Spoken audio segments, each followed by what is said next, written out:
Hallelujah. Officers Field Session Pualin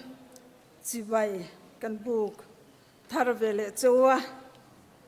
Lalpa Fak Anuam Le Mai Keipo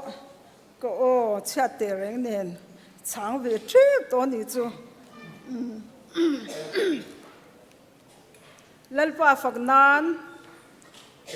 Opo Lo Chang Ma Se Poi Lo Fak Apu Ni Kan program anga kan kalma hian he physician lo tur hi program bu sai tu te le hemiata na mo fortu te boy me ma chu ta cha ka ri ro hian thil lo ve ni ka te sumani kan sei ve lo ka nga kan try tu kan nia bible cha tong try na te ka ko ma in ta cho ka ri ro hian in kan officer te ka rong bol pui te ka ngai to a physician kan nei do na inge ve an ngai view na le hi ka ti ni chu kan pa bula po hian in inge ka ve veng o kan tia an rong bol na te kan thira commanding officer te an trul zia te an buai zia te tin division leader te THQ thok tu te an buai le an trul zia te kan ngai to a helai kan hu thei na ya temple CO te trul zia te kan ngai to ko la visitation an nei dam lo an kana bithi vui tur alo oma retreat spiritual day speaker mo an boy emani inge ve tur le ti ke ma hian omani asoi po ka soi chwa ka tu kha chu bible ka siara pathianin miron beta he fis sonatan hian chu han soilan ve kan du chu ani a marka buriat chang khata chang khan kan chiar thla a chung ni ate chuan mi pui tam tak an lo le a ei tur engma an nei lo lai chuan ani chuan azir ti te chu akova an hne na mi pui ho hi tu na ni thum ka hne na anom to a ei tur engma an nei lo wangin ka khongai em ani ei tur engma an nei lo wangin ka khongai em ni ti lai tak hi kan rong bol na ko nga hian kan trong trai reng program thatak tak po kan duang kan trul em lai hian ei tur nei lo hian tharau thialim nei lo hian alo om thei reng don ni ti hi pathianin min han hu tir ta a lo ni mo ka ti ni kan trul em lali so po kan bia kan trong trai reng rong bol na po kan pen reng program po thatak tak kan duang amai ro chu atinung tu a ei tur a cho tak tharau thianglim kha alo nei lo thei don khop mai ti hi he thua hian chiang lu tuk mai hian pathian in min sia tira ti hian ti thale zela chonge ya an ina ka hon tir chuan mo kong la ka an chau don sia then khat te phei chu an local ala le sia atani lali suan khang ei tur nei lo te ka akhong ai em ani tu no na po hian tharau thiang hlim chang lova nei lova rong bol na kalpui te hi lali suwa hian min khong ai em ani tharau thiang hlim ne na rong bol na kalpui me kan ni lai po hian Elizan ne na tharau chan len ni adi lang khan helai mun physician kan nei kan hole hian lali suan chonghai an ina ka hotir chon kong la khan chaw do sia then khatte phei chu an local na ala le sia adani ei tu nei lo nung lo yan kan hongang ti hi ka lau siak thar dong lo hian khoi tar na dong lo hian kan hongang ti hi ka lau ani chu pathian in he fi sonata na min mutir mi siatir ni a ka long khom mai ke po ke ma po ka in ena cho tắc này lâu hiền cái local thầy thấu mày anh ấy rồi cho tin nung tu sao rồi thiang him kha với ni à hiền cần mà mua ni cần vã hiền cần mà mua họ u chân lết ni mấy ni lâu lết tắm thằng nên i hong ang uti hi zani na hiền cần xây mà sao du anh ấy nel pana thu cần zatan mal min song ro se cần program mà hiền in lá thằng hi oma la hi kan thanga la hi ka than tur hi number somli na kha ania kan zai shoi tu te khanin lo en sila khovel hi bo ma sila iswa ka ne ti kha ania kan za in ding kan sa anga ti chuan kan sak zo hianin bible chia trong china ron nei turin majority vanal nga ka CEO lungdai kan som hal donia kan za in number somli na di lo sang lim takini sang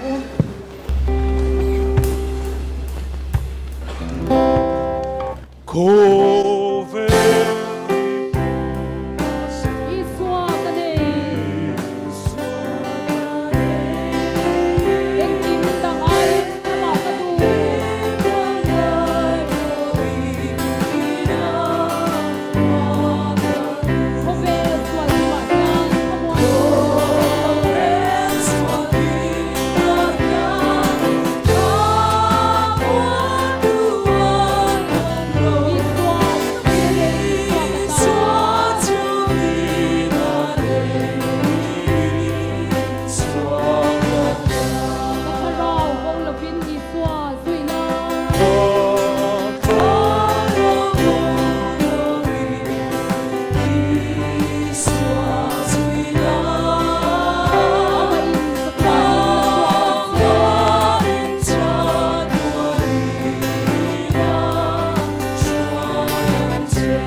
tuna chuan majority vanal nga ka soma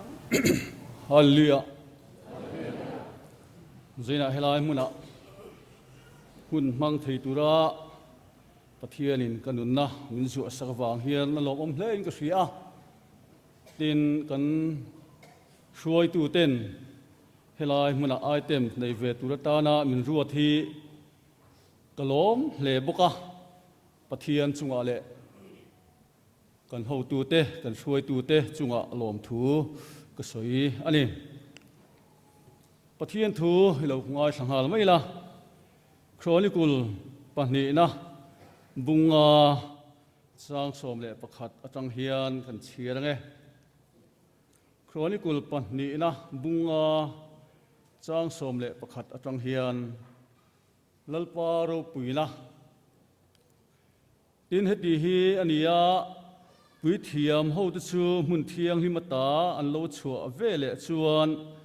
pui thiam ho zong zong te chu an in ti thiang hi ma apolin an in siam chuang lova levi ho la sa tu zong zong te po an zawain asafa te hemana te zedu thuna te an fapa te le an u naw te nen puan zai si na in thuamin dar ben thek te per khuang te ting trang te nen mai cham chak lam panga an dinga an zinga chuan pui thiam za le somni to tro thamin an ombok ani heti hi ania to tro tham tu te le la sa tu ten lalpa fak na le lom thu soina na an tumrik chu rikhat ang main a hriata to torot le darben thek le thil tumrik nen an o an han chua ani chu thasia angil nei na chu kumkhua in umdon ani tia lalpa an han fak chuanin lalpa in chu chumin khat tamup mup maya ti chuan rongpo an bol thei talo hiala lalpa ro puina in pathian in chu akhat tavek sia lalpa na thu malsom lo se pathian hena lo tong tayang o lalpa kan pathian du tak fa do puyami feel se son lei turata na lalpa hun min pe ka fang hian kan lom ema hun rei to takatang khan lalpa kan thir loka rin theng me lalpa hun thale hun thiang him hun du om le lalpa hun in me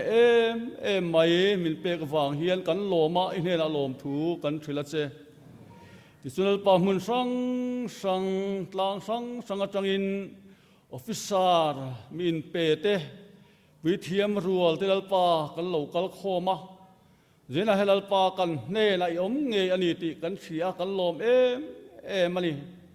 ti sunal pa kan pathian har sat na sang te lo thleng thin ma sela nang ma sunal pa cholna om zia te nangin min hria ti zelang che ti sunal testimony saitor lieutenant thakimi sio gahati alo asoi zo hian solo kha captain dorothy ladin zeli lo kalngal sila sio wing thlang champhai ani a chuanin azai zo hian Major Arlen Mila sio ke fang bial kha loading le ngal don dia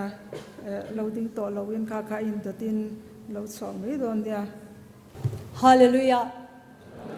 in zavain thole kanlalpa iswa Christa mingin chibai kabu ka chu zanina hedianga pathian chiat puina soite tura hun cha min petu pathian le kan ho tu te chunga ahmasa in lom thu ka soyani ti chuanin kaming kha chu soyani to thawa kan soinu lenga lieutenant lal chakimi gauhati CEO kani tuna commission hnung ber kha kan ni ti chuan commission zana kan post tur an puan khan gauhati kan omna mun tur ani ti an puan khanin karil ruwa hian thil tam tak alo luta enge kati anga enghinge pathian tan hlok takin kan tho theyang o ke ni chungkwa hian ti in ka ngai tu ana ka chenga karil ru kha abwai ve em ani ti chuan ka ngai tu ana te na satagin akala miram te ani engang chenin nge rong bol tur ni enganga kalzel tur nge ni ang ti in ngai tu ana kan mang na se em ani kan nu pa in kan ngai tu kan ril ru kha akal kwal na se em ani chu ti chuan kan kal hun kan thlen hun kha alo thleng ta kan kalta gauhati mun kan thenga khochunga kan tlan lu chu pathian in he thu hi min ron peta thu fing te bung thum changa chang ru I thin lung zong in lalpa ringla nang ma shiat na in hat chu I kong zong sunga ama shireng la I kong te chu ko mu zelang che ka kong min ko mu tur kha ngak lovin eng tin nge ma kan la ka nga eng angin nge rong kan bolang ti khan ka ngai tua na kha boy ni ma se in tum chok lalpan kong min hon sak jok don ti kha ka lo thei ni la ka lo mang hi la ni ti chuan eng tin nge ni ang lalpa in ne na ka in khata ti chuan kan rong bol na om tak le lalpa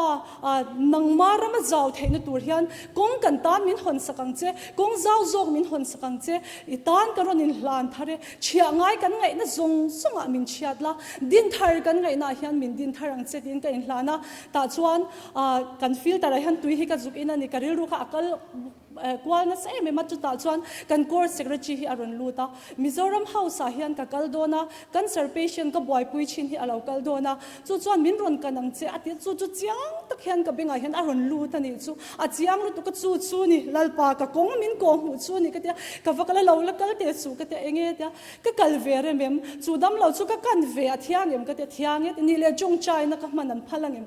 phale an ti ni le Mizoram House a chuan eng ang mi nge theng na saber ka ti le ni dam lo cancer patient ni an tam ma local theiro a local alom om ngutang ati ni chu ni lai tho chana ni a ta chuan pathian he na ka in hlana lalpa he hi mi kong min ko mu chu he ani ang tiro ka tia mania thu thuk na sia me thei ka ni lawa kan pa ka rona ani in ani ang itana chatura ni ang ti in kan nu pa in remruat na kan siam ta ati chuan kan pai na ming min phua saka zirto Friday ministry min ti sak china ni ti chuan no pang zung chu Friday chuan ngai tua su nang ma in ser sang la kai man ka boy pui fikang ati ta ni ti chuan no pang chu aman jing a china boy pui ke hi zirto mi sang ka in ser sang maka tlai dar thumma kan in changin ka chuak china ti chuan ka vakala ka zam china ni ge thi ka hol ka khur dur dura lalpa min ti chak lo chuan mo ke ma hi chu ka zam mani ka ti ni ka zam chin ani ta chuan room pakhata hianin ka lut ani chu room a chuanin har sa tak mai chung kwa hi an lo ni a an fa pa nei chun chu nat na khir tak mai ke tan ngai an ti hi lo omani an pa phei chu alo be dong pathian mangai na hi enge ama hian pathianin a mangai ve lo ni hian in sian ni chu a be dong me ma ka valu chuan I anu kha chuan min lo sia ani pui thiam ka ni ti kha alo sia a ti chuan an pai ro chuan min lo nu chuan hei min hoi lo a chan chu pathian laka khan be se nei lo ani chu ka tianga pathian thu va share te khamu adu lo shim a hoi lo shim ani min lo ngai sak lo a mai ro chu pathian thu te ka soya chu ta chuanin ka thei ang to kin he thu in ril ru a ha ani ang tu na hian na satakin in ril ru hang a mai ro chu mo ke hian pek thei chu ka nei lo petira te Johanna te na Nazareth Isu an ti ne chu han ka lo kalani chu wan chuan pathian mangai na hi mo azaw a thu ka ni te kan ti ka thei ang to kin pathian thu kha kan shilani chu ta chun an pa chun min la hoi lo an nu chuan shethiam ro kan pa hi mo pathian a hian a be donga kan fa pa nei chun ani kan in le lo zung sung hi tu na hian kan shala he kan in le lo shal na hi kan fa pa en kol na tura tan hian a chan ve pol ani lo an ti eng tin nge kan ti anga ti ni kan tu khia ul tu ka khongai lu tu ka ni ta chun eng po ni se ka chong chai ang o ka ti ka chong chai ta chun ka chong chai na chun he hian mi ron pol ni o tharau thiang him lo kal la kan tha ti chakang che kan rin nei min hu ting che chumi ram nuam tak chu ka pu te chung kwa hian mo I ram nuam tak chu an hu theina tu ri lal pa tu na hian lo kal tlang ro ka te enge ka cham ber po ka she to lo pathian tharau thiang lim ka aron che ta ni chu ta chuan ka pu min hoi reng lo kha aron in hera abana ron phara amit tuet la hallelujah amen tin aron ding chhuak ta ni chu kan lom lut tu ka pathian ro pui na ka aron in puang na salut tu ka ta chuanin pathian ka achen na salut tu ka ni te ka soi thiam lo khan lai mu da khan kan feel ani tharau thiang lim ka a om te khan kan core secretary te po chuan min kal puya kan feel kan nuam kan tilu tu ka ni ti chuan ke ni kha kar le zir top chau kal tur kan ni to wangin kan house nurse ne na lo shila salvation officer khalamin lo shil sakla hey kan fopa cheng nuai thum vel seng tura min ti kha cheng sing sari vel sengin engma tanangai lo tin min khul chuak lalpa chu aro pui ani ati ni chu ta chuan ka ril ruwa chu nang hutu te nan lom sia hi thuin an soi thei lo I suam mangai na sajia hi mo hutu te nan shefo kha ka pu khan mo I suam mangai na sajia ka thu chuan soi thiam lo ma se atak khan tilang na sa alom ma pathiana tun thlengin alom kha ka lom lu tu ka lali suam mangai zia hutu te mu kha mo lali suan mangai ani mangai lo ne in shat mangai ani ti an han shat ka mun dom khamo he khovela han om don chuang em ni ti ka thin lunga han nasu takin ron ri ni ti chuan pakhata kan kal le na chuanin cancer patient hi ani alo mua doctor te khan be dong to ani chu doctor te khanin anu khan min shil ruwa an be dong to ama lom na tan nak tu kan an test le me don chemo po an khai thei to don lo eng ma an ti thei to don lo ati ni alo mua atak sai a fan chuak vek to ati ni chu kavalu cha hi enge kavalu tak abul ka va theng cha hi o kanun na lalpa chu fakla ka ko chunga om zong sung te ping thiam lim chu fakra u te kharon the kapu ikan sar zong sung te ne hian lalpan fak che hi aphala lom ikan sar zong sung te ne han fakla mo itan theila wa om lawang ka ti kha ama kha thin lung kha alom lu tu ka ti chuan hun kan han mang hawa khatiang khan ani po alom em ma atu ka an vakal chu engkim mai khemo te alo la thei thu ka an se ma kan ti lu tu kha ka phone number kha an ron di la min ron phone ta ti cho atuk le ate pheison khatianga tun thongai mani po chu thei lo engtia ma hei ai tur te po an bar kha brahmaputra te valenga alom lu tu ka ti chon ti hian kan in contact ta zela pati enge nuam kan ti ni lalpa nei tu den en khan khuti lai huna khwan rong bol na tur ka alo tam em nat na wangin mi te kha rin na kal dan kha an lo thiam to lo mo chunga kal he ka thiam lo wani anti an chap zoi soi ni an dun kha lo tui hal em mai ani nat na khan alo boy beta har sang ti ka ring ani ma se ta chuan pathian hian thil tam tak na sa takin ro pui takin in puanga ti chuan ti rong bol na kan kal pui zela hei khemo la te phei chu an lo rei deuh thina tuna po zir top chu ka lo kal thei don lo kan tia an lungai ve em kal hlan te an lo ngak lela min lo thira ma chung zong sung chu ke ma ani lo pathian na to lalpan ke ma na a tho wang zo kani ke ma ani lo pathian chawani lalpan kan zai mal min som sakro se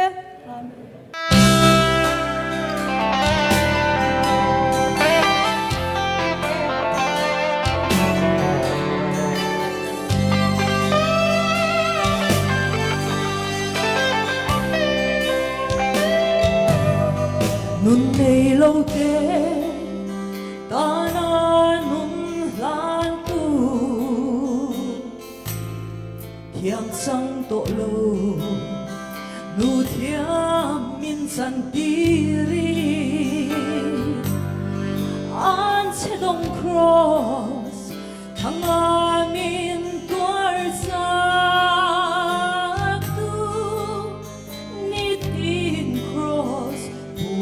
ka zui ang se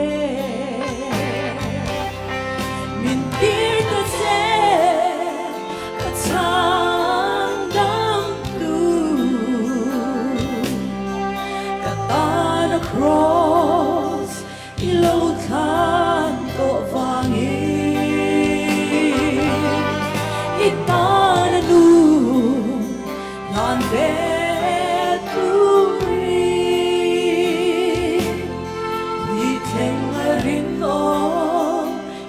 zui ang se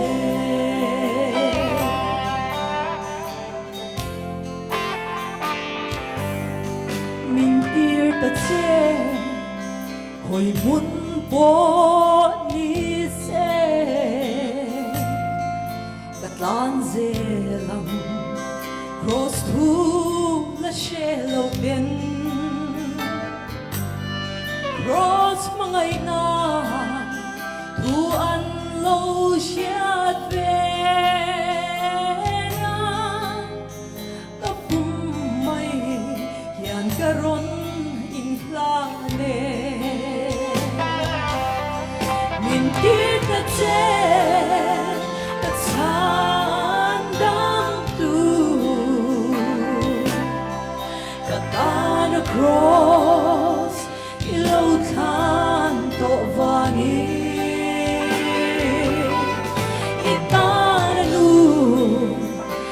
ve tu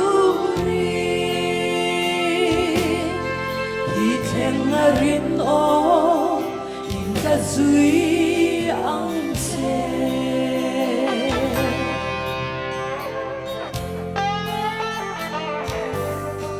muôn na ôm lâu hệ khó về dòng lúc ngày trả na buổi na để thèn chi ni các công minh đã chín hè lấy trang chung mà sẽ cả lời phần minh nè sắc chi mình tiếc đã chết cả tháng năm cũ cả ta đã cross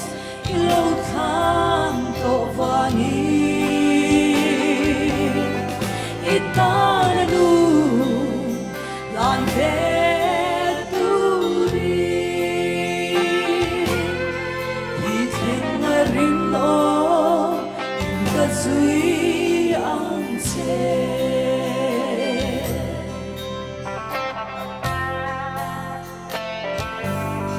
na kina zuram moya kan sola đừng du chân ta nên căn in to ca căn lal duo mel môi căn mu ni phật giải vô rèn căn bang đón lâu mình tiếc đã chết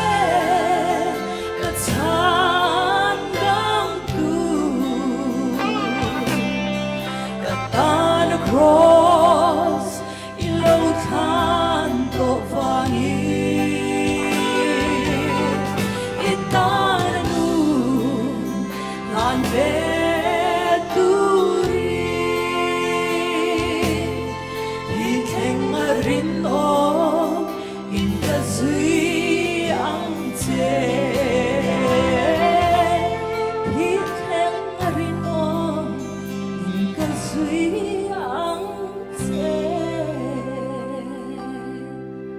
Rupin song song sam ro se Hallelujah. Thảo thiêng limin za chunga lo thleng ro se. Amen. Hay zena pathian hun thatak mai min pe a feel se sana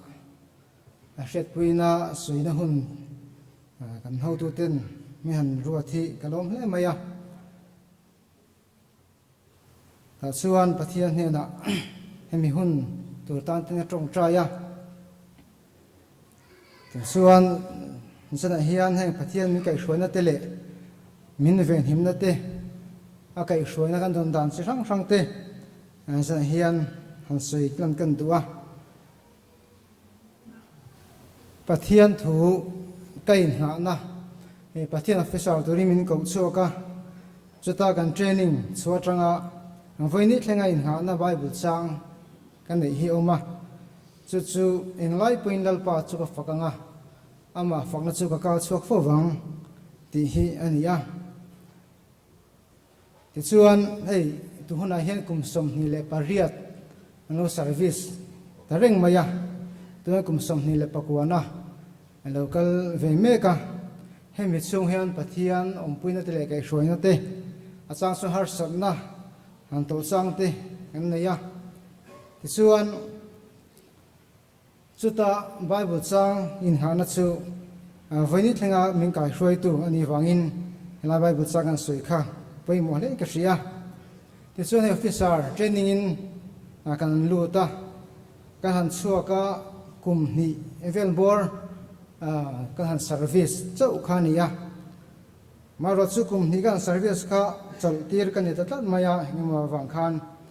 tharuk chung kan han chola ngmo har sabna wangin chulaya chuan rong bon te chal tire na chung chang khan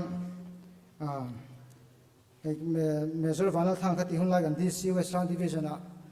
local thei tuna kan program officer warrant sio ni line thu sei na hun te nei the turin uniform halloween thu sei na hun te kha mi han nei tir kha ni ya dang dai ve khop ma ya thu sei na hun te kha mang the ni uniform halloween ting chuan in tharu chung ka chul thu chung khan ko ra rong bol na kha ari ro lang lian khop ma ya officer zuk ni khera rong bol na hi nge tu na le ti kha na sa takin lang lian khop ma ni ma sengin ta chuan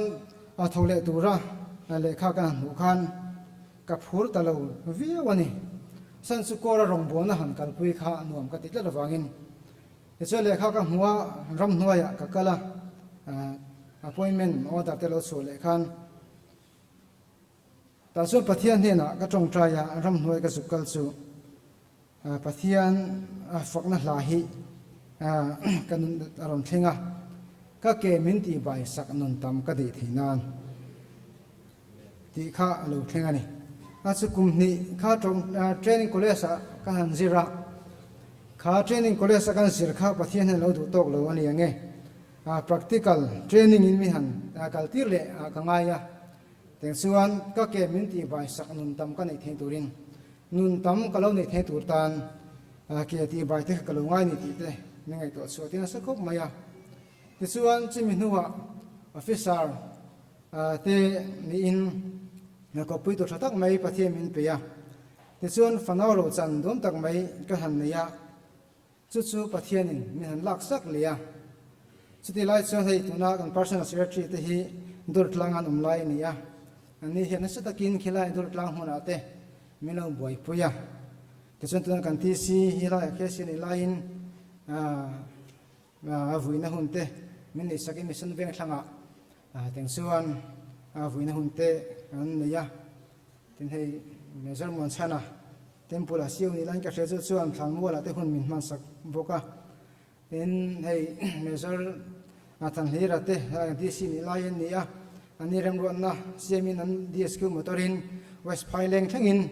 di sinu measure tham tluangi khati hun lai mi kha teng chuan min zuk thla kha ni a chutianga pathian in kan hotu te in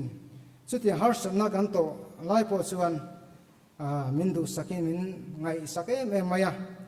teng chuan chuti hun lai har samna thi na hial mai kan fa nu du tak mai min kal san khan ka ri ru boi khop maya ta chuan he lai hi ka ri ru om thina nali suan en kim aro pui lungai pui phone ka ra po nal lukhum chu kan chang ngai yang nali su kan zui tlat chuan nali su kan zui tlat chuan nali suan ya se en kim hero pui ni ti hi he lai hi na sa takin min pola ti chuan ka in hana kha englai poinal pa chu fakanga ti kha ani wangin chung ang har sabna ka to chang po chuan pathian fakhi alo thamperani atia te so pathian ga fakchina an teng chuan nu pai pathian faka har sabna lungai na te su tenga lung le na te kal point na li suan he kan kala na li suan so en kim mai kha alo ro pui ta thina ni teng chuan chu practical training min nei tira han sei du tok tamela thil tam taka oma ma ro chuan sei re le tu kha ka hlau dewa ti chuan pathianin hei rong bol na captain te menzor te po kha hun panga yang takin kan training pui de nen mi han kai chau tir le a kha song song te po ka lu em maya service te po han ti tlai tu de kan ngai line veni po hin lom thu kan ho tu te chung po kan sei ni sela teng chuan hei kum som panga kan han service menzor ka han kai don khan pathian tharawin na sa takin min khoya tuna full gospel ministry speaker ding te ya ten hel rong bol hona sai halama kan ne ya chuta kan nei lai chuan dam lo tong trai na kan ne ya chu dam lo tong trai na kan nei lai chuan an dat na hi ka lo kai ta tlat maya ti chuan kan han tong trai zo chu dam lo chu akum som le pa vel bor dam lo to lo mu bet reng hi lo ni ya tir sem peter mo ka ti hi anula fel tak me lo ni a adam thuarang puang choka chutarang chuan ke hi pumpui ulcer anar engkan ya infiam thin te kan ni chuang infiam te pos doctor yan phal lova maseng chu tarang chuan pathianin khadam lo kan tong trai na tang khan mi te dam ta dei maya voini thengin chu kanat na chu voini theng ka soi ta re reng lo maya kha ulcer awanga har sana ka lo to kha pathianin mi lo ti dam ta a so pathian ti dam na ro pui tak mai changin voini thengin mal som na ka dong ata zela ti chuan khang pathian thara vina min han khoi nan dan te chu dam na chu kelal pa ti dam tu chekani hi ti hi chute lai pathian thu min pek chu ni a ma seng chu ta chuan pathianin kelal pa ti dam tu chekani hi ti mai pela ma khan nalpa pathian oi ngun takai ngai thla ka amin hua tha ti zong te ti a amin hua tha ti zong te ti chuan khatilai tak mai kha kai ru lang lian khop mai a pathian du zong pathian min mu le tha anga kanom ta chuan ai kup ta rama hri kalian ti rang khai chunga kalian ti lawang kelal pa ti dam tu chekan hi ti hi min tiam ania ten chuan voini thlengin pathianin ei kum somnga kan chuang ve ta tan maya adam doina lut bi anavin pathian kai hroina kan la chang ron mete pathian ina milom puite hero pui ka tak mek mewa ti chuan khati hun lai khan pathian thara vinas takin min pola min kai hroya ti tam tak sei tu ro ma ro chu ha se ka sen ron lova ti chuan pathian ti dam na an chan mai pela mi tang tan mal som na pathian ma som tam tak mai chu tiang chu kan lo ho zel nei ti kan sui lang ni sela tin atang le chuan ei in ngai tlom na hang ti an chi te ka ruwa pathian hin su takin in ngai tlom na chung chang hi min sir tir na su khom maya chu ti lai chuan helaya tong trai flavor kan nei tum khan an ti si te division commander ni lai khan helai har sat na kan territory ngam to kan ti te kan sia chu ti lai tong trai na kan nei dam chuan pathian thara vin na su takin min pola ta chuan chu ta pathian thara vin min pol tum chuan hriom katia thil ti tir tur min nei kha hriom kati ti ka ru lawe me mani ma sengin kan quarter kuli kona ka lai ni ka so san the reng lo maya nei sai puang sin hi angai tat mai sia han sin khange tang kai na katia ka san the lo ma sengin hun ka phang do na chumi tum chuanin pathian thuoi na pathian thara vina kan he na thu se chu oi mai tur enganga har sa po ni sela za tha po ni sela azuk ti mai sela kha atha ni ti hi thuoi na khana su takin me se ti rawangin sai puan su kan sin ve ta ringot maya shom kha te khom kha me tum khan helam pang thu hi ka mu mang tare re lom ni ka zak lu tu ka bang khan ma se pathian thara vin kan na su takin chu chuani thu se to zela chu thuoi na chu ka ta na lo poi moi me mani ti kha akan sui duwa tin in hlan na pathian tan in hlan na in pek ral thak na te hi lo poi mo je min zir tin sa khok maya selai chuan uniform var te kan hathira chang chuan kan tal na saviu thina uniform poi bal du viu thin khani ya chang chuan du ai thui kan ding bilet chang te po ma vai khat chu chumi tum chuanin hei tu hnuah chuan khata tang khan min ti dir ta lova ka du lo chu hi han top phika tum thika top the si lova ma midfield a thalai khong pe nei tumin ka chiar ta ringol me ka bing bilet zat kha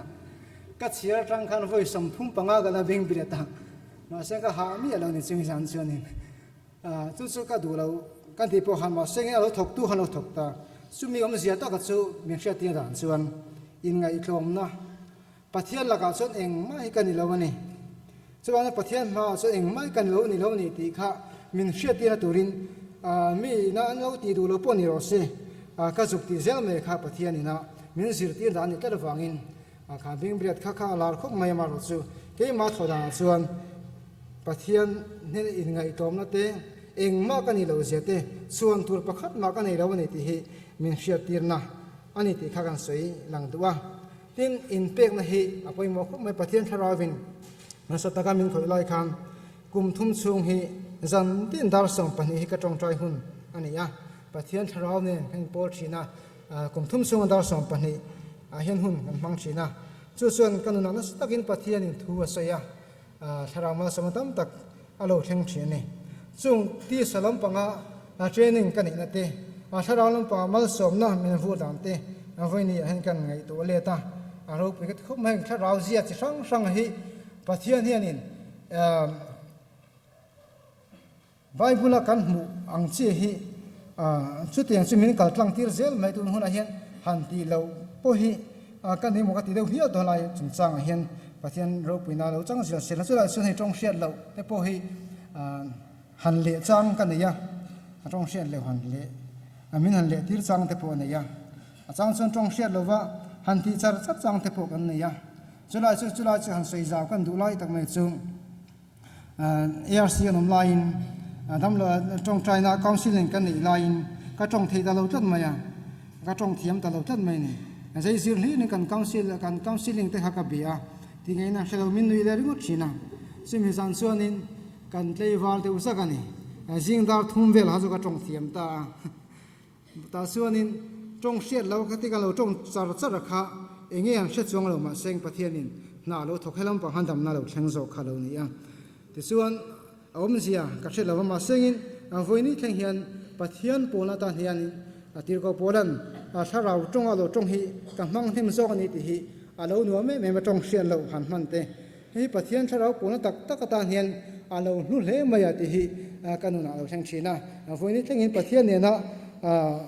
abik taka hin pol fe chuan chu min man tam tir zok thin ani chung song chu ngai tuwa chu tiang pathian in rong bol tuwa min ko chu ate har sana chi sang kan to changa pathian ka ina ai na ka nei thin inglai poinal pa chu ka fakanga ama fanga chu ka chu fo wang ti hi alo hle maya chu ba chu har sana le bang an na ka ra po pathian faktat tu te jing hian mal som na lo thang thin ni chu bang su heng pathian tharau tin ma tho tin reng mai te chu cha ka be se ya tong zel thei tur ta na kan in boss zel te po hi poimo ani ti te kha zana hin kan sei duwa atop na bera kan sei du chu pathian puina le ke hruai ni te voini thengin kan la tonga teng suan kan ong bona tin renga te pathianin min puya akai hruai na te chutia ang tharau zia ti chungchang chi te po tharau lampang fashing ti te po kha sei tur tam tak kha ongma asta so tom na bera kan sei du kan ti chu pathian tharau vi min khainan tir khan kan hime maya bol puyan zia kan sarjan mentor nan kan ti du na kan hlim khop mai dar som pani kan pel towa ani chai mu to mayang thadon lo ve ti yang chu lai kan bula lo thu chu anu pui chuan in lo ti lai khan ka lo dam rigot mai he ka ban hina a si per ka lo dong ve ni he pathian thu kan seina tang khan chu pathian thu ka in kom na tang khan a si per lo dong in pathian ni lo ti dama voi thengina ti dam thu a soya alom khom mai voi ni thengin pathian ong puina le kai hroina te amal som na kan dong te voi ni chu ti ang sen hun kan ni thi te hi kalom tak me me wani alpan tharin mal ni som sak ba se amen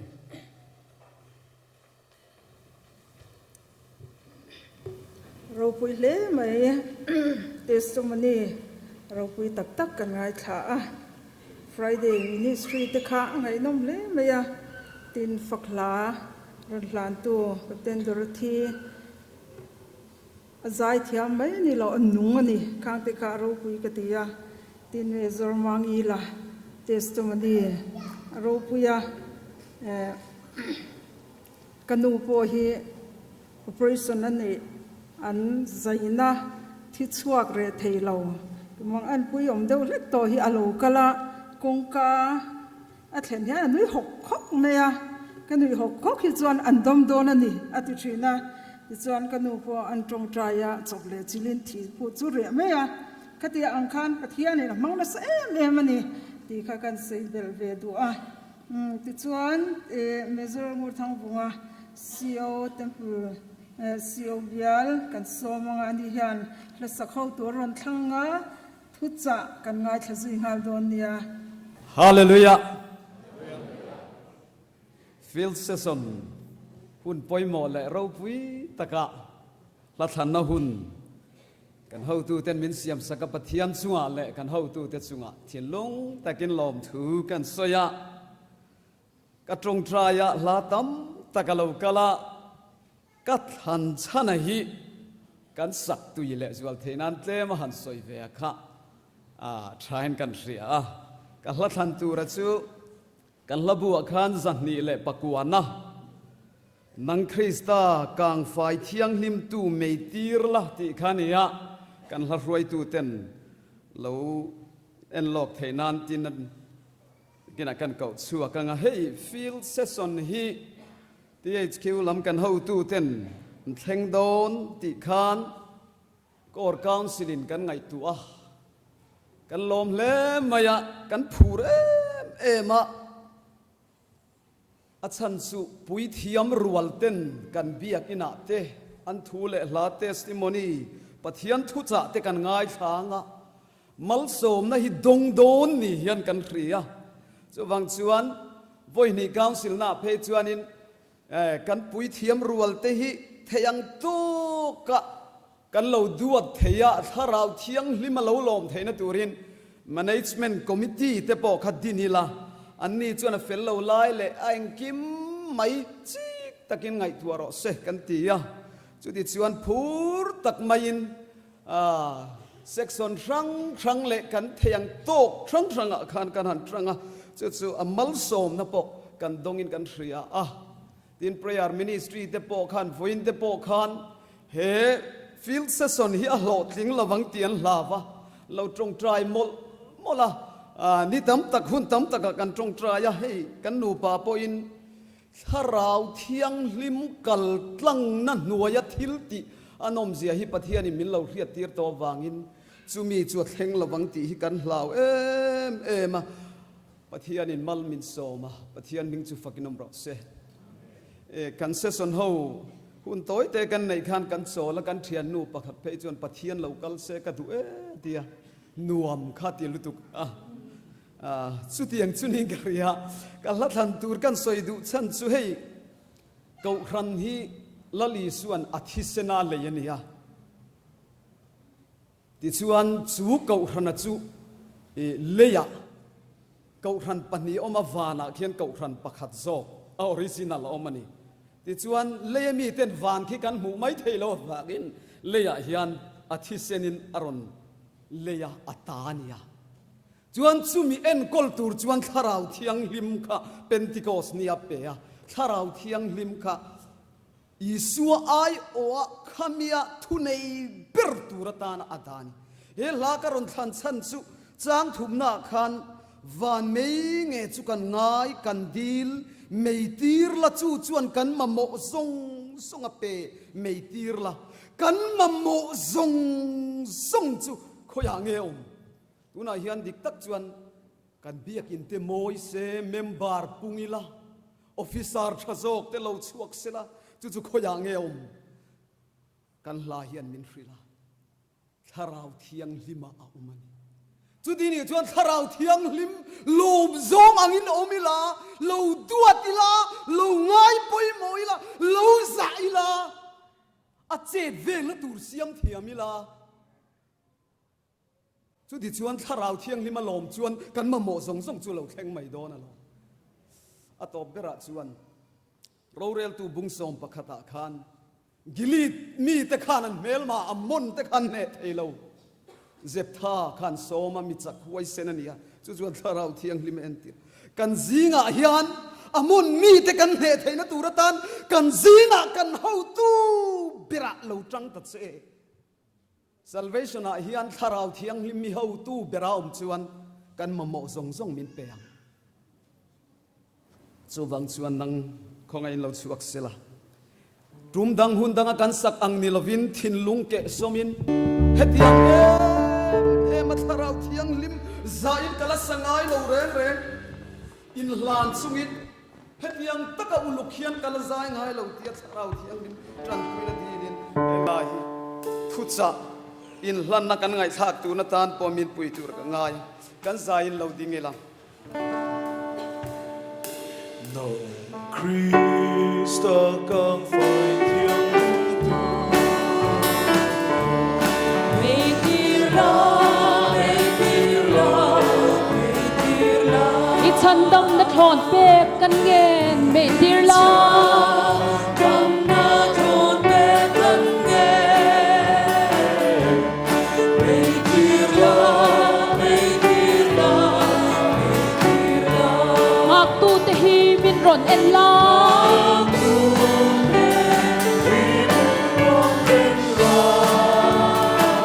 tharau thiang him tiam min pero Pentecost ni then le kan tu mei tir la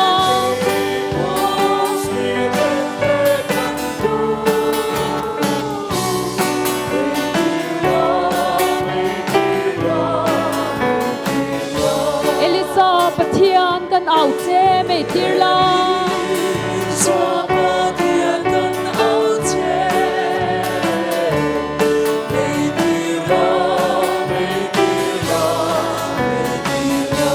thi thenga min shoi dik turin mei tir la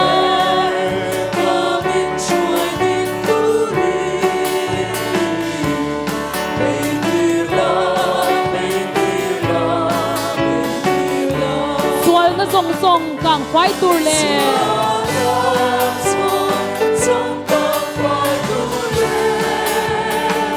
en na ro pui ron khen turin siam thar le na chu chan turin mei tir la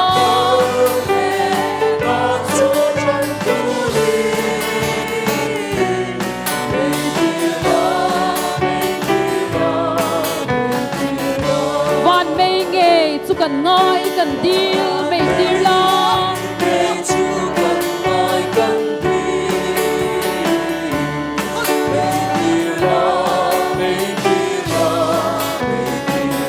chu chuan kan ma mo zong a pe mei tir la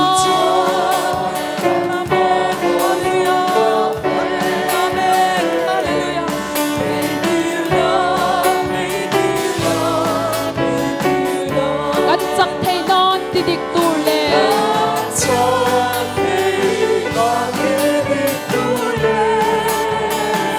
in do na min the sak turin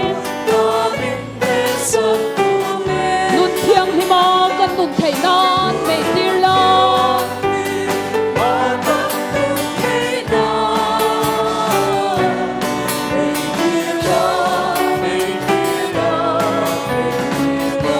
min ti chaka ti huai turin mei tir la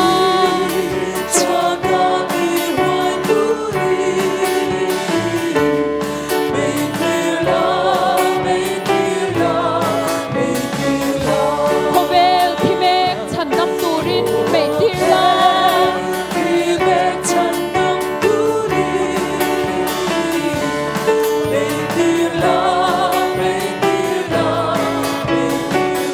imai cha ma hian kanin na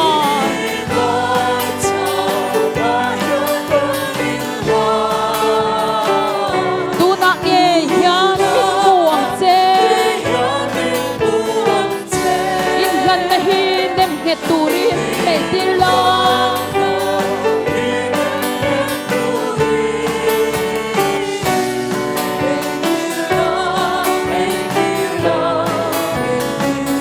van mei nge chu kan ngai kan dil mei tir la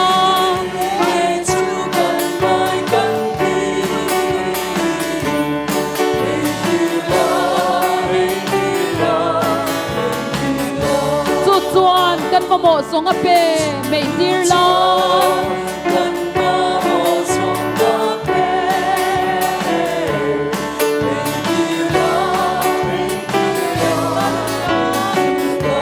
kan chak thei non ti dik tur le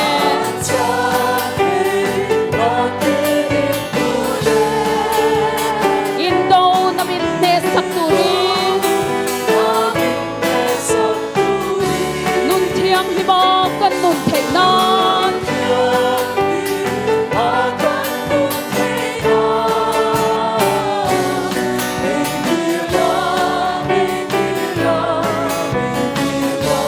min ti chaka ti huai turin mei tir la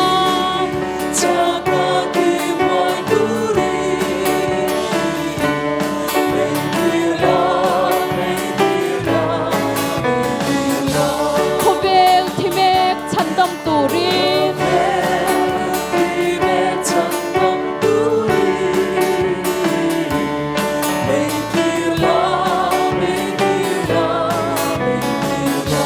imai chama hian kanin kan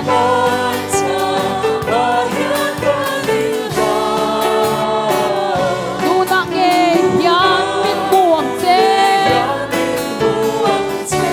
in nan na hi nem he turin mei tir la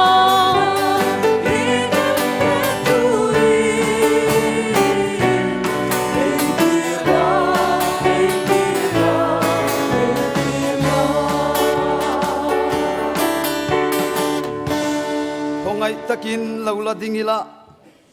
kan zai ruai tu kan praise team ten an ma ni chawin chang thum na hi le chang li na min sak sak sela trong trai na in ke ni hian mai mit sing in pathian ne na in enge chu kan ngai kan di hallelujah sharara shana na shama praise hallelujah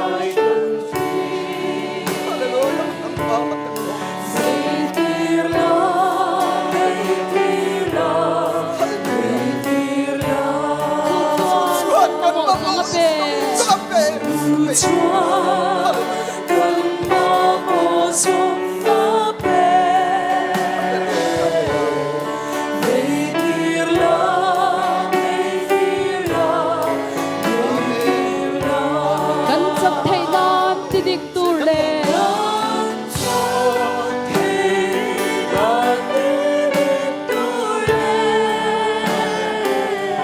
indo namin the sak turin nun thiang ni bang kan nun thei na mei tir la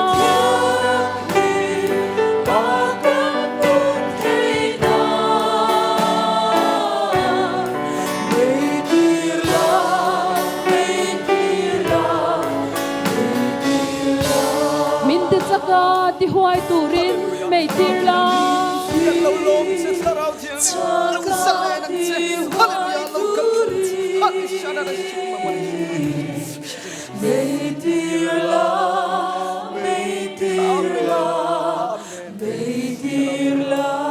hovel thimek chandam turin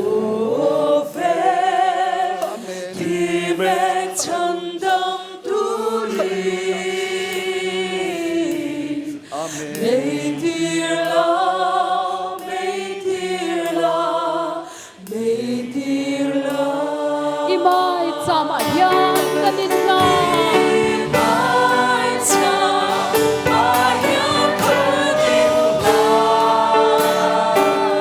tuna nge hian min buang che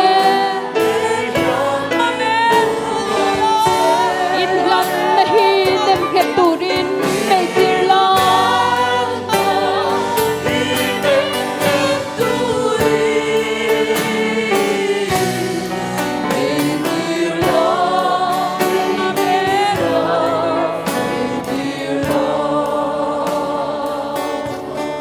nalpan in zavai mal som vek se ro se Hallelujah, chúng ta yang o. Amen, hallelujah. Hallelujah, lalpa. Kan fak chia chi bai kan buk che ni. Tharau thiang lim kan ne nei puan na wa hen lom thu kan sila che. He muni mai cha mania. He mune biak buki tan kan hawa. Lalpa compound zong song po hi itan kan hau khania. Hey mai cha ma hian kan in lan me kan ni. Me ron ti rang che. Amen, hallelujah. Hallelujah, van me ngay chu kan ngai kan dil. Me ron ti rang che. Swal na zong kang fai turin me ron ti rang che. Lalpa nun thiang lima kan nun theinan me ron ti rang che. Zanan thin lung lul zong chuke la. Thin lung alung kham nei zong de tharau thiang lim ron chuang che. Amen, hallelujah. Amen, hallelujah. Lalpa tharau am na chuan zalen na om thina. Lalpa tharau thiang lim hi soi na fia lawa kan ne na lo theni an chan ni na fia ni. Lalpa ai tharau thiang lim chan chini rong bol tu dian kan soi thina. Ma se kan nun hian a dai lo. Lalpa zana hian kan soi thin kha takin kan ne na ron theng ro se. Amen, hallelujah. Hallelujah.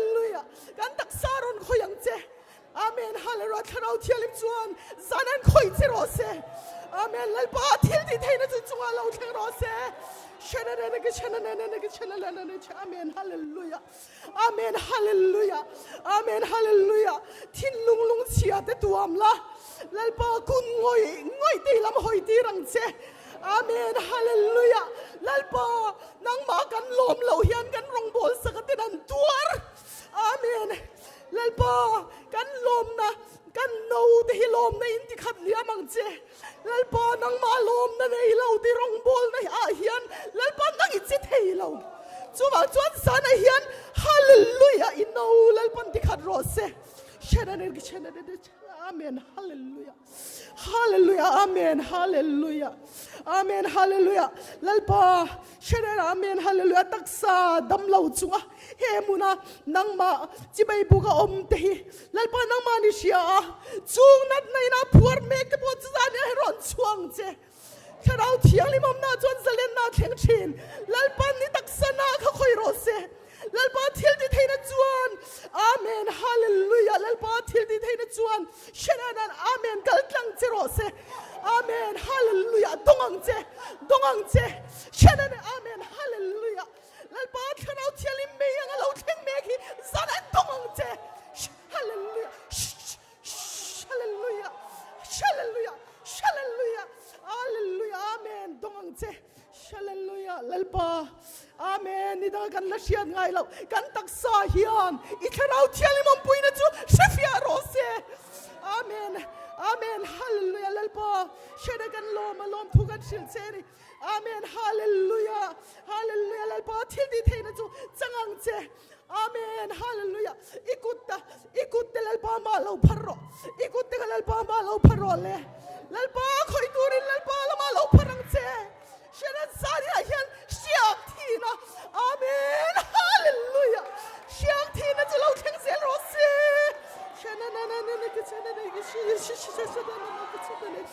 amen. Tharau tharin rong min bol ti rang che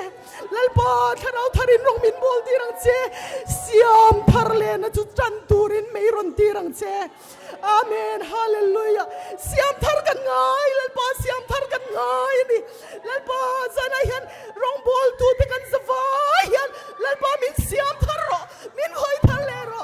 amen. Hallelujah. Hallelujah. Thucha soi ringote kan sia to thil soi ringote hian minu na ti dang lam lo amen. Hallelujah. Lalpa zana hian nang ma ne na tanga thucha don kan tu nang ma ne na tanga thucha don kan tu ani lalpa kan pathian ma na ka chan chin kha voi ne hian mi tan e yo malo ni to lo me the voi ne tharau tharin rong min bol ti ro siak thar min thiang che hallelujah. Hallelujah. Hallelujah. Amen. Lalpa tharau chu chunga lo thenge lalpa tharau chu chunga lo thenga dongang che shalalpa amen. Hallelujah. Ramrawa te chuan tui lei thina lalpa ramrawa hian salan tui ron luan thi rang che amen. Hallelujah. Hallelujah. Hallelujah. Lalpa amen. Hallelujah. Chu chuan kan mamo zonga pe mei ron thi rang che lalpa zanan tharau thialim mei al lo theng hi lalpa kan trong chai na min chan na lom thu kan sil che ni lalpa temple ko ra chang hian har na then ti ro lalpa kan tia kan trong chai chin ani khatro amen kan amen. Hallelujah. Zana hian lalpa tharau mei al siturin e rong pol tu ni siam tharang che hallelujah. Hallelujah. Amen. Chu tharau mei al ne na rong pol tu chuan lalpan zana hian hallelujah. Khoi cheni a khoi me cheni chalang che amen. Hallelujah. Midang te poi khoi lain o min kalpel su tiang che amen. Hallelujah. Ishiat na in rong ilo bol to thina ithei na in rong ilo bol to thina ma se tok lo tu nun ma kan ti dang lam thei lo mi ti hian thil chan se tam lutuk shilan dong tam lutuk ma se thil ti thei na ne na sai turin lalpa tharau chuan ti sak chero se hallelujah. Amen. Hallelujah. Lalpa zana kan ne na yom kan lome amen. Hallelujah. Hallelujah. Kan fak che chi bai kan bu ka che ro pui na le choi moi na zong lo chang chun zom zelang che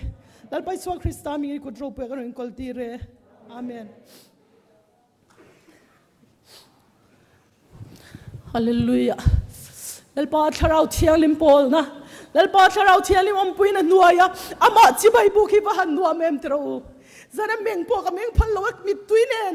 a cha chu ka mit tui te pe ka shu tha pe wak lawa pathian na tho han mu le han sia thi ban ro pu em eng fang in nge tun huna hian lalpa mi te nung dam kan la om ti tun lain ka soi fo chen chan nei in khovela min da tum nei in khovela min da ti tu nei in min da ti kan soi chen purpose nei in lalpan min ko ma se chung chu purpose chu ti tur min pek ti tur min pek zong a focus na tu mi shingan ni amen hallelujah building tan rong kan bol lo kan DHQ building tan te kan DHQ building tan ti han rong kan bol lo eng fangin e pathian in min ko mi sing te amai fangin sanan ke ni howi rong bol tur min ko bani chu rong bol na thok tur chuan lalpan min ko ba India Eastern territory kan lo kan ron let le kat pathian an thumin pek ka soi to thina mun tam taka tam zok chuan in sheto zana hian kan soi ka soi le don pathian lal ram pathian ram chu kan ne na hian omem chu pathian rama chuan ke ni kan omem kingdom value ka ti aka au puya ka kal na pianga ka soya achi dang te pin ka soya mangai na te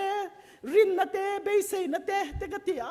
zana hian pathian thu cha pathian ramina ngai lu chu kingdom value kan ti pathian ramina ngai lu chu in kung kai na tha hi ni relationship ani amen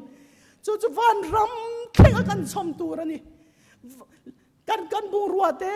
kan ro te hi vana kan chom don lo ma se vana chuan in kung kai na lom don relationship hi chu lom don ani chu wangin chu mi ti che thei tur thil reng chu lali so krista ming ni do ve kang u pathian thua chuan rom khwa mi tenen tir ko pole le khathon bung som pali chang som pasari som paria ta chuan pathian ram chuai le in lam thu ni si lova fel na te rem na te tharau thiang lima lom na te ni zoke tu po chung thua krista rong bol chu pathian lom zong le mishing fakin om thin ani chu ti chuan in rem na tur le in ti so ton na tur thil te chu I u mang u pathian ram chu fel na te rem na te tharau thiang lima lom na te ni zoke lelin chen ka ta chuan New Living Translation a chuan chu tiang ril ru pu chunga pathian rongi bol chuan chu pathian ram ina atum rem na te fel na te tharau thiang lima lom na te chu mi chu attitude nei chunga chu tiang ngai tuana nei chunga Krista rongi bol chuan pathian a lo manga I rong bol na khamidang mi sing te pui te poin an approve ang mo tha an tiang an fakang che ti ani pathian lom zong ti te kan du tro te kan rong bol na te po hi mi ten a lom se ti te poi kan du ani mi te poi lom se kan du ani chu cheng tin nge kan nei theyang pathian ram nang ma lo thleng sela chu chung te chu in ti so ton na tur te in rem na tur te hi a min ro ati chu tiang ril ru pu chunga rongi bol chuan pathian a lo manga mi po in an fakang che I rong bol na ka pathian ni na siat pui don che pathian in mala som don ti na ni kari ruwa pathian ram lali suan khovela rowarel huntur khovela lal ram ma lo thlen hun na chuan lali suan rowarel hun na chuan diabol chu phuarin om to do na swalin thilati thei do don lova ache thei don to lo chu hun chu kan la thleng lo ma se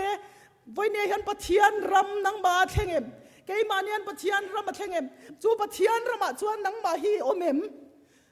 chu muna chuan inuna pathian ram athen na tur chuan lal in rovare langai lal tel lovin lal ram om theilo lal tel lovin lal ram ding theilo chu wang chuan lalin kanuna rorel sela lali suan rowarel namuna chuan chu lal ram chu thleng thina chu lal ram chuan diabolan chana nei lawani chu lal pa chu fakin om ro se ti chiat min tum thin tro min be thina diabola chuan tuna chuan phuarin ala om si lo chu wang chuan in min ti chiat tu min rong bol tu te po kan pan na la ya te kan fa te po man ro manga ar sa na sang sang shi sel lo na te man ro manga tin kanom nam mun shom te poi man ruam manga tiang chuan man ro sang nei ma se lali swa ro rel na muna chuan diabola thil ti theina kha che thei lo ani chu arsan lo theng ma se chung zong ne tu tharau thiang lim nei tu te kan ni kei ma ni om chu khovel om ti ai chuan ro pui zo kan ni tin pathian tu min shit chu bang chuan kei ma ni om ro pui zo tharau thiang lim zara chuan pathian lal rama diabolan chana nei lawani ti hi kan ka poina kan tran tur le kan puan tur ni in ka sia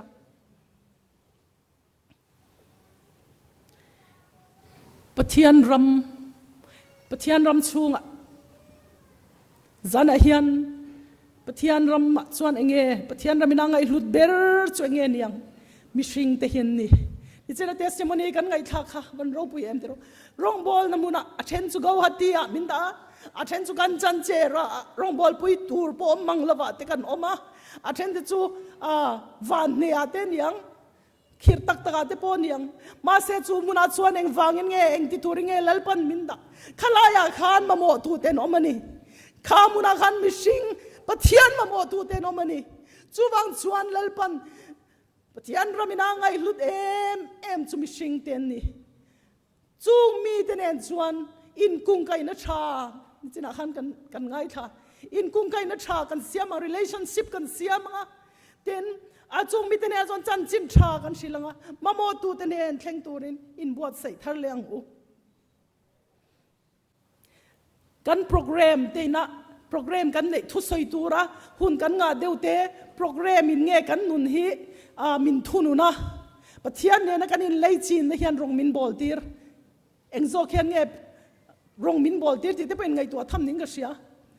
then khat chu hun kan nei lo chuan pathian pol na nei mang mi lo te po om the thu soi na tur hun kan nei lo chuan bible po keu mang lo te pen rong bol tu om the tin rong bol na tur tam viau enge mo sil tur kan nei viau lo le mi ma mo tu lo kan lo chuan pathian pol na te mania pathian ne in lei chin na tak nei tura be na kan nei lo ani mai thei zane hena poimo berchu rong bol tur chuan lali swa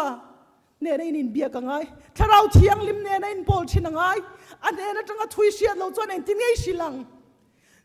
pathian ne na relationship tha in kung kai na tha nei lawa rong bol hi lo om lutu kan sian na thuak sian nei rong bol the eng tinge pathian ne in biak nun ber in ngai tu tengu eng tinge pathian ne in biak nun ber pathian thu inun di dang lam dot tu eng tinge sian nun ber pathian o eng tinge sian nun ber lo rei to viau mai theini ei kan lieutenant te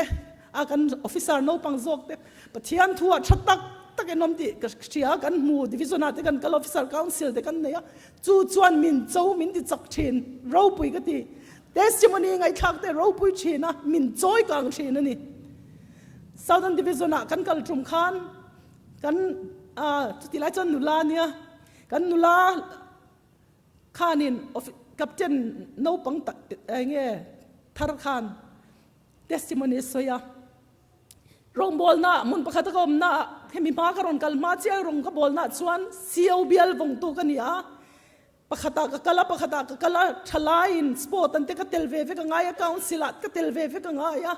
ka buai khop meya ka in ka rong bol na ka in bang zo ve ka hun ol poi ka nei manglo ma se chu ti lai chuan ka nun chung ri le ro chu a kho hara chu tia buai ta ka kom lai chuan pathiano ka thin lunga lo thleng chu lalpan ka ngai to chemin ti hiron sai ni kan rong bol na hen bu ti tur thil activities tam tak te polo man mai thei ma se ke ma ber hi pathian o se turin pathian na ya hang ka lo om lo palang ti van lo om mem chuwang chon pathian nen in zom na tha nei turin pathian ni na yang o in pumpek na le thiang lim na hi in kung kai na nget siam tu ni mani in pum full surrender in pumpek na pathian tan kan theis na zong kan in pumpek le kan in hlan le kan nun thin lung thiang le ma pathian kan nei kan in kung kai na la le so krista tharau thiang lim le na kan in zom na ting het tu ni chu wang chuan chu tiang ril rupu chuan pathian in nei thin ang u hei ka tia tun nai a hian ka soi zeu zewa heng kan electronic thil te ina chuan hei oven te pon ne istri te kan nei a tin kan guitar te po electric guitar te oma heng ho hi an tho tur an tho theina dan chuan plaka kan kone ka ngai powara kan kone ka ngai chu tiang ani lo chuan an tho tur an thok thei lo electric guitar kan ti te po hi ari tian an per se electric in connect lo chuan power in connect lo chuan ari ve chang ama se tu zai marem thei lo man a tho tur ang a thok tak tak thei lo chu tiang bok chu ni kan electric appliances hau hei kan man ruwa ang chi zong zong po hi chu tiang deuh chu kan ni a chu wang chu ke man ni a hi chuan ti ve thin mai la ari ring thei lo thila ti thei lo chu wang chuan voi ne hian powara kan in connect ngai chu thil ti thei chu nge van mei ngai chu kan ngai kan dil mei ron ti rang che chu van mei thil ti thei na ne na kan in zom chuan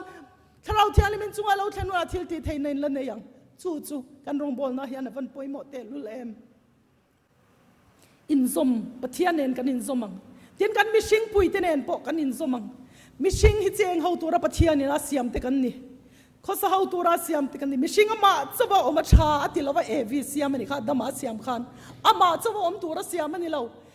om ho tur cheng ho tur thok ho tura khovela hian da kan ni chu wang chuan in sethiam tonin in za tonin in mangai tonin kan in kung kai na che thei tur zong chu veng chungin pathian rongi bolang u rong bol tu ta ho te kan in kung kai na kan in po na ringot ani lo kan rong bol na muna kan mi te na kan in zom na khoi lai a hian nge ti tur kan nei I thirang u I enang u amunai kalang u I se chiang ang u hei hi zom tur kan ni a hei hi nen yanin in zom na tha nei tur kan ni a ma se chu tiang mi zia chu ni a ka tan chuan ka mi zia chu tiang chu ni a ma se khami ka va po thei na tu le ka zom thei na tur khan kan zir chian te po ngai a eng lai a hian nge ka tho tur nge ka ti tur ti se turin kan ngai tu na te mangila pathian in zom turin thok ho turin khovela hian min da ni chu pathian ram ina ngai lut thilani in zom na tha hian nu na tikal kim ka tia kan nun hi article kim ti zong tin kan da a balance ani in balance ani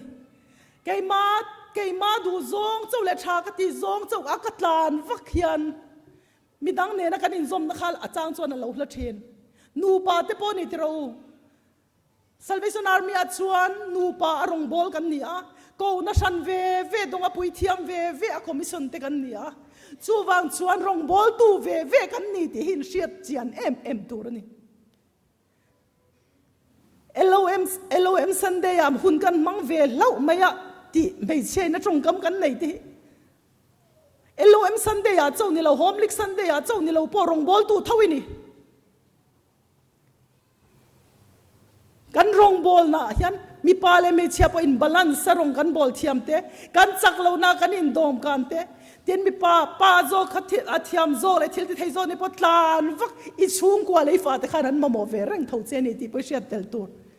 chu tianga chuan kan in kung kai na kan in zom na nu pa kan in zom na te thok ho kan in zom na te pathian tharau thialim than pui ne in iti chakang u iti nget zelang u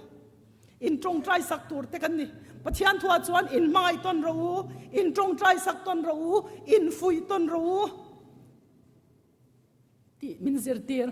ka thir dan te ka ti dan hi athaber vek an dilo ka thiam ber lo ti te poi pom tur thil zong zong ka shevek lo ma se keiman ka siat vek lo wangin tue mo sian om ko san lalpan min dina peng sang ani kein ka ti thei vek lo wa chu wang chuan hei po hian ti theiang kein ka thiam vek lo kan nu puin ka pasali na thei chu tiang anga in mangai tona in fui tona in trong trai sak ton tur kan ni ka thaber ka fing ber ti ni om ta ka ma ni thu chau kalpui ni te ol khop mai abikin kor nga te ko san en kol na hian kan lo ti sang to hloma mo kan zirmia lo biak in kan sa kan thiam ta mo kan tia kan in lo in ti selu tuk pal theini kan ti to thena wang khan heng chung changa tek chumi chawa pon lo thil chi sang a ro rel na ka chef ber lo ka chefek lo ti in pom tur chu in kung kai na that na tan hena poimo ka thiam lo i tu moi na thiam kan zawa in kan tho khawang pathian ram ko shani lal pa ta ni chu wang chon lal pa tan kan tho ho na hian in mangai ton chungin in za ton chungin in trong trai sak ton chungin in fui ton chunga kan in zom na tinget turin chan ilang u in zom na tha relationship chuan in kung kai na tha chuan chak na siam chak na min pe tharau thiang lim ne na kan in zom na lali su Christian ne na ke ma le pathian kan in zom na nget thian chak na min pe a chu tiang bokin mi dang te ne na in kung kai na tha in zom na tha kan nei hian chak na min pe eng tiang in mo har sat na kan nun ai kan tok thei vek zanan har sat na ma chon turin nang ma chawini om lo ti in riat na chuan ati chakang che har sat na ma chon turin nang ma chawini om lo chu chon min ti chak chen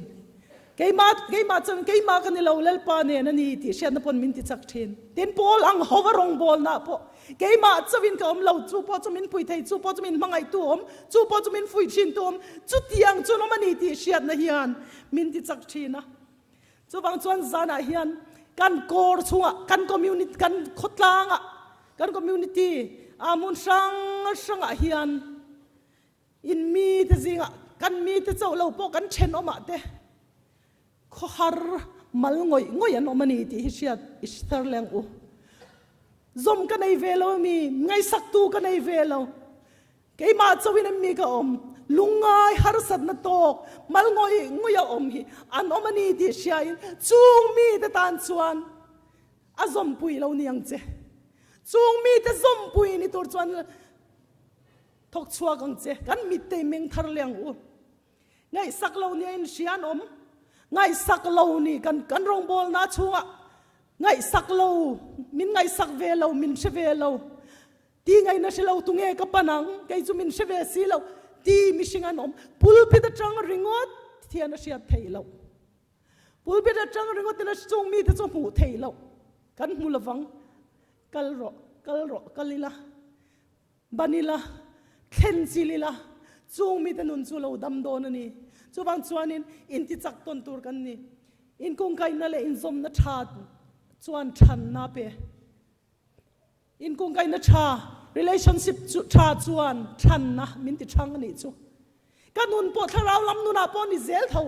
ke khatia ka soi mek la hian ke ma ni mi mal pathian eng ken kung kai na ni nga la rong bol ho na in kung kai na ni nga la ni than na pe kan ru te hin zom lo ta se kan ru chuk to te hi lo in zom lo ta se thang thei lo a zoi tel nga inga mo chen chu a pa ngai na lo mai thei ma se rei tel nga tel mayang lungpop kan ti no pang lungpop tet po in thang thei lo ni te ro ai in zom lo chang kan tak sa peng po in zom tu re in zom lo chuan a thang thei lo chu wang chuan tak sa ko peng tin te kan ni a pathian ina amamo rong bol tura ko te peng tin te kan ni ko ra po peng tin ten ni chu wang chuan a than thei na tur chuan kan in zom thatangai chu chuan in zom thatangai efesi bungli chang som parwa chuan tak sapum hlum chuan in zom na tin reng tho awanga rem taka in chuk tua le in zom khomin peng tin tho ziang themin mangai na in siam thaturin taksa chu alo ti pung thin ani mangai na in siam thaturin taksa chu alo ti pung thin ani chu wang chuan zana hian in zom thangu in lai chin nget siam turin khoi lai nge ong khoi lai nge pop khoi lai nge in zom thalo thian tharawing min mu ti ro se min shiat fia ti ro se atop lama chuan kan ti top don tonga huna local thui to deva kan trong trai thina i ram lo thleng ro se i du zong vanan tiang in le min ti ro se chumi om zia chu iram lo thleng ro se kan nuna lalpa rami kan nuna lo thleng ro se lali suwa Christian lal na chang ro se kan trong ni te na kan trong trai na ni idu zong vanan tiang in leimin ti ro se thy will be done ti ni lali suwa athi don khan lali suan kan ta na min tor sak khan lali suan ke mishing miswal te ta na cross a tor dong khan ichunga ithuangin ka chunga lo thleng ro se thy will be done na ti pathian thuangin ka chunga chuan lo thleng ro se ator na tor sia pathian ta na in lan na ithuangin ka chunga lo thleng ro se ti hi achang chuan an na thin lali swa tor na po khan na ti ro ithuangin lo thleng ro se han ti chi a hian an na ni ma se chu na em a chuan mishing a thi a ma se lali swa thil ti theina ne na lo thole ni lalpa chu fakin nom ro se idu angin ka chunga lo thleng ro se ti hian na deu thin ma se thil ti theina ne tharau thialim chuan kai thol je lang che thil ti theina na thuam je lang che chu tiang tur chuan zan a hian kan nuna kan zawai rong bol tu te nuna hian pathian ram lo thleng le sela pathian ramina ngai lut chu kan ngai lut zong lo ni sela kan ngai lut zong te thak khengin lo am sela pathian ramina ngai lut zong in rem na te fel na te mangai na te tharau thiang lima lom na te midang ne na kanin rem theina turte midang ne na akanin ti soton theina turte a umin I zelang u lalpan kan zata na thumal som ro se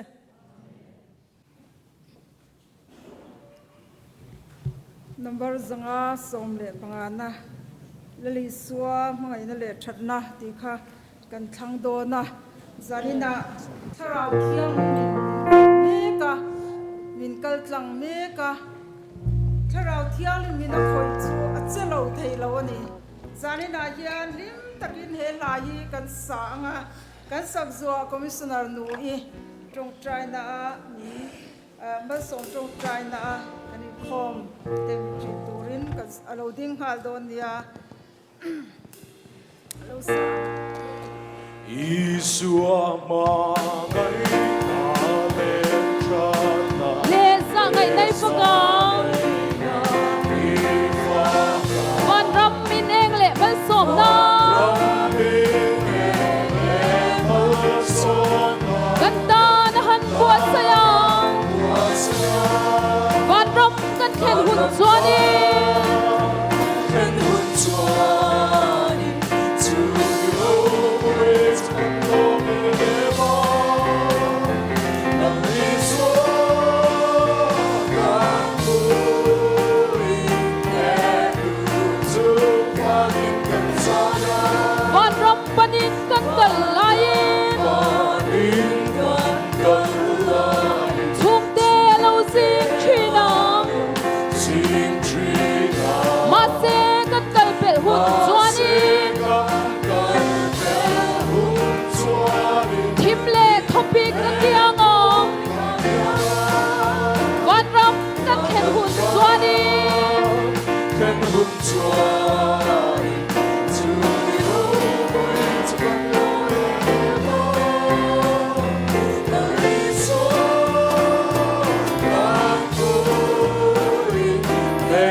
Iswam mangai na le chanda le sangai nai pagang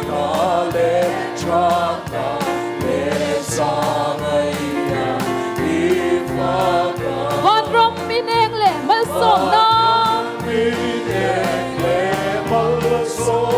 Ganda na han buat sayang Van rom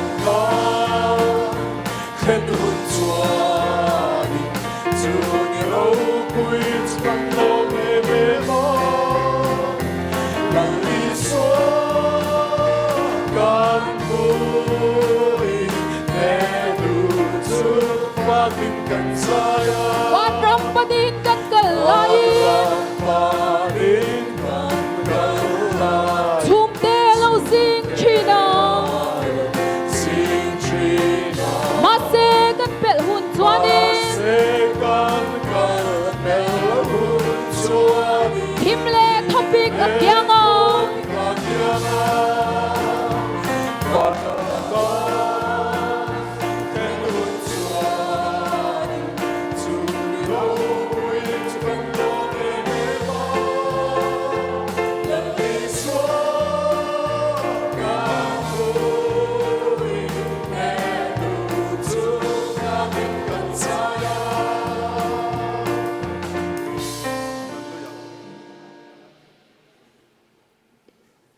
thiên này này trồng trái ang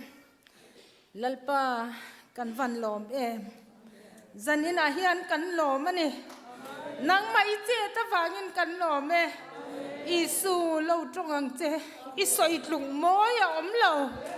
zanina tpwm kon ne la limpui kal tlang in puan na te wangin kan van lom em ne na lom thu kan sila che